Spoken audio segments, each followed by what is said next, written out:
Maswerteng umaga po mga ka-STL. Narito na po ang resulta ng STL Bataan para sa araw na to, January 31, 2025. Araw ng Biyernes. Naway ang mga natayan niyo pong mga numero kanina ay manalo nawa ngayong umagang ito, 11 AM. Kaya kunin niyo na po ang inyong mga tickets.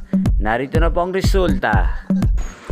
Ang mga numerong nanalo sa STL Bataan ngayong umagang ito, January 31, 2025, 11 AM. First draw result, 18 at 36 in exact order.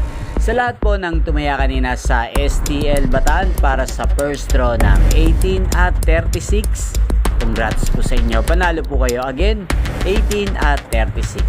At ngayong umagang ito sa STL Bataan, atin pong i-shoutout si Kuya Ruel ng Bataan. Shoutout po sa iyo Kuya Ruel. Naway ang mga tinataya mong mga numero sa Bataan, sana po ay manalo na ngayong umagang ito. At sa lahat po ng mga taga Bataan dyan, shoutout po sa inyo. Inyo pong napanood ang resulta ng STL Bataan sa channel na to, Roderick Hernandez TV. Magkita-kita pong muli tayo mamayang 4 PM dito po sa channel na to. Thank you for watching.